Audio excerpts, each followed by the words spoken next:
Experts reckon Aussie kids need to learn more about how our government works after some recent not-so-great civics test results. Justina hit the streets to find out more. So do you think you could explain what civics is? Civil engineering town planning, is it? What do you think the main role of the Speaker is in the House of Representatives? I've absolutely no clue. Do you think you know how laws are made? I should. I've got a law degree. Yeah, it can be a tricky subject to navigate, even for adults. Civics and citizenship is all about understanding what's required to be an informed and active citizen, by learning about how our governments and political systems work in Australia, how laws are made, and what rights we have. I think it's important to learn about civics so that people can grow and know how the world works. But experts are worried that we need to be learning more. A new report that came out today found that only 43% of Year 6 students and 28% of Year 10 students are meeting or exceeding basic levels of civics knowledge. Well, I think it matters because one of the obligations of citizenship in Australia is that we are voting in a compulsory manner. So some people think the curriculum needs to change to make civics a compulsory subject in every state, while the Federal Education Minister thinks more excursions to places like Parliament House could do the trick. Maybe some more engagement, more engaging activities during it. Maybe something like compulsory lessons. Probably something, even if people forget about it within the next 3 months. Half-marathon history has been made in Barcelona after a Ugandan runner absolutely smashed the current world record. Jacob Kiplimo ran the 21.1k distance in 56 minutes and 42 seconds, which is 48 seconds quicker than the previous record, and the biggest single improvement in men's half-marathon history. I'm so grateful. I'm very excited about what I did today. Now, do you like getting up close and personal with creepy crawlies? Oh, you do? Well, this next story's for you. Over to you, Josh.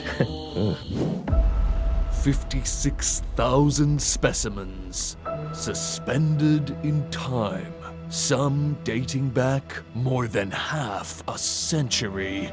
Every single record in that collection is verified by a specimen on a pin or on a slide or in alcohol.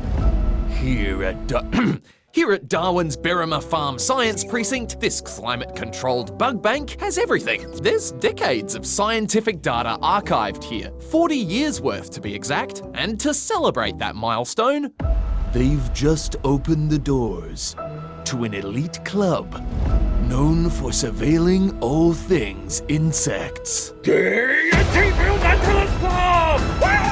We learn to identify insects and then say, hey, we found this really interesting bug, and maybe that bug will be a new species or maybe it would be an invasive species. Well, it's very interesting. You can see all the people sharing all the different types of insects. In fact, the is an online group consisting of around 18,000 citizen scientists. And while not all of them were able to catch a rare glimpse of the collection, those aspiring entomologists who did say it was an unforgettable experience. For many of us here, we're in paradise seeing an insect collection like that.